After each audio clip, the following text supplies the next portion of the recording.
আওয়ামী লীগের নেতাকর্মীরা আজকে ঈদের খুশির মতন ফেসবুক গরম করে ফেলছে।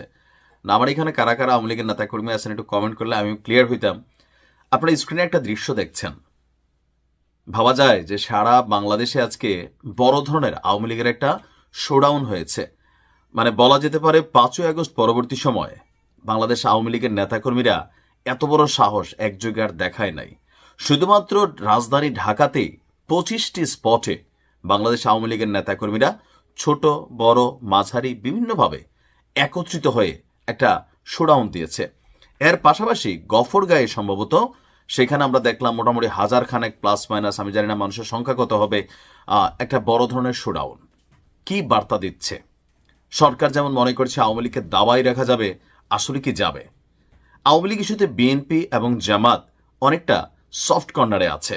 এনসিপি বলছে জামাত এবং আওয়ামী লীগ মুদ্রার এই পিঠ ওই পিঠ।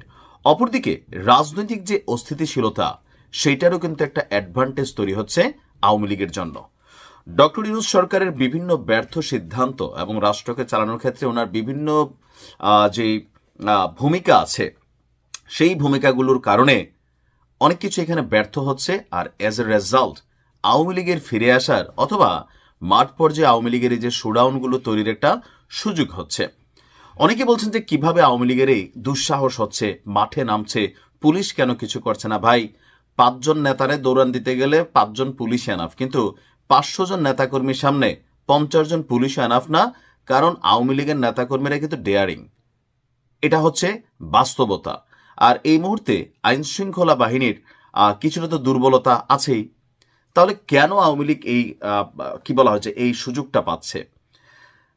গতকালকে আমি নিউজটা দিয়েছিলাম যে হিউম্যান রাইটস ওয়াচ, যুক্তরাষ্ট্রভিত্তিক যে সংস্থা, তাদের সাথে আরো 5টা সংস্থা, মোট 6টা, তারা ডক্টর ইউনূস সরকারের কাছে একটা চিঠি লিখছে যে আওয়ামী লীগের রাজনৈতিক নিষেধাজ্ঞা প্রত্যাহার করার জন্য নেতাকর্মীরা যেন অহিংস, মানে সহিংস না, মিটিং মিছিল বা তাদের যে জমায়েত, সেটা করার অধিকার তাদেরকে দিতে হবে। যেমনটা আওয়ামী লীগ সরকারের সময় বিএনপি জামাতের জন্য পশ্চিমা রাষ্ট্রগুলো এই ধরনের বক্তব্য দিতেন যে মিটিং মিছিলের অধিকার, গণতন্ত্র চর্চার অধিকার থাকতে হবে, এটাতে সরকার বাধা দিতে পারবে না। কিন্তু সরকার তখন দিছে, এখনো এই সরকারও দিচ্ছে, কারণ আওয়ামী লীগের কার্যক্রম সরকার নিষিদ্ধ করে রাখছে বিচার হওয়া পর্যন্ত।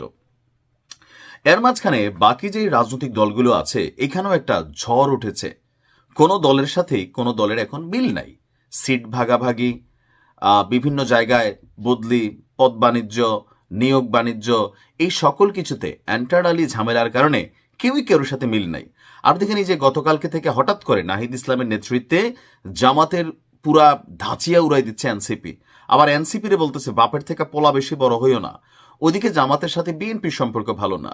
আবার কি বলা হয় যে নুরুর যে দল গণ অধিকার পরিষদ, তাদের সাথে এনসিপির যোগ হওয়ার কথা ছিল, তারা আবার ভাই পাল্টাপাল্টি বক্তব্য প্রতিদিন। আমজনতার যে তারেক আছেন, তার সাথেও এখানে পাল্টাপাল্টি। এই মুহূর্তে রাজনৈতিক দলগুলো কেউ কারোর সাথে সংযুক্ত না, যেটা জুলাই আগস্টে আওয়ামী বিরোধী ভূমিকায় সবাই একত্রিত হয়েছিল। কিন্তু এখন যখন ক্ষমতার বিষয় আসছে, টাকা পয়সা এখানে ক্যাশ নাড়াচাড়া হচ্ছে, তো এই সকল ক্ষেত্রে তাদের মধ্যে স্বার্থঘটিত ইস্যুতে বিভাজন হয়ে গেছে। আবার আগামী দিনে রাষ্ট্র ক্ষমতায় যেতে জামাত আওয়ামী লীগকে ম্যানেজ করার চেষ্টা করছে, বিএনপি আওয়ামী লীগকে কোলে নেওয়ার চেষ্টা করছে, এনসিপিও আওয়ামী লীগকে ম্যানেজ করার চেষ্টা করছে। প্রত্যেকটা দল একে অন্যের বিরুদ্ধে আপনার এই বক্তব্য দিচ্ছেন, কিন্তু ঘুরা ফিরা আলোচনায় কিন্তু আওয়ামী লীগকে সবাই চাচ্ছে। কেন? কারণ আওয়ামী লীগের যে ফ্লোটিং ভোটার, আপনি আওয়ামী লীগের 2-4টা উপজেলা চেয়ারম্যান মারা গেছে, সাধারণ একজন নেতা মারা গেছে, আপনি দেখছেন হাজার হাজার মানুষ তার জানাজায় আসছে। এই দৃশ্যপট রাজনৈতিক নেতারা মুখে মুখে কি বলে জরুরি না, সরকারের চেয়ারে থাকলে কথা বলে, কিন্তু একটা বার্তা তো দিচ্ছে যে লোকাল পর্যায়ে আওয়ামী লীগ এখনো কতটা অ্যাক্টিভ আছে বা তাদের সমর্থনটা কোন লেভেলে আছে। তো এই সমর্থনটা যেটা আগামী নির্বাচনে, যেহেতু আওয়ামী লীগ নির্বাচনে আসতেছে না, সো এই ভোটগুলা কোথায় যাবে? আওয়ামী লীগের ভোট নির্ধারণ করে দিবে রাষ্ট্র ক্ষমতায় আসলে কারা যাবে। যার কারণে সবাই কিন্তু তলে তলে রাজনৈতিক বড় বড় নেতারা ওই যে কথাবার্তা বলেন, সাধারণ কর্মীরা ফেসবুক উল্টাই ফেলে, কিন্তু লোকাল পর্যায়ে আওয়ামী লীগের ভোটগুলো কিন্তু মাইনে রাখে। সো এরকম নানান ইস্যুতে আওয়ামী লীগের ইম্পর্টেন্স হুট করে কিন্তু আকাশচুম্বী হয়ে গেছে।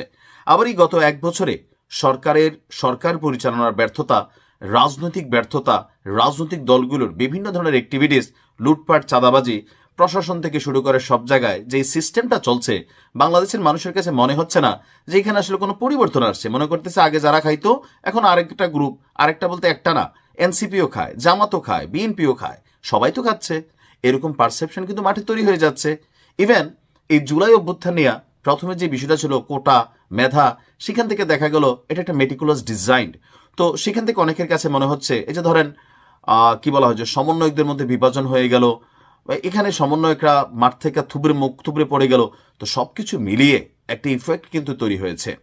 5ই আগস্টের আগ পর্যন্ত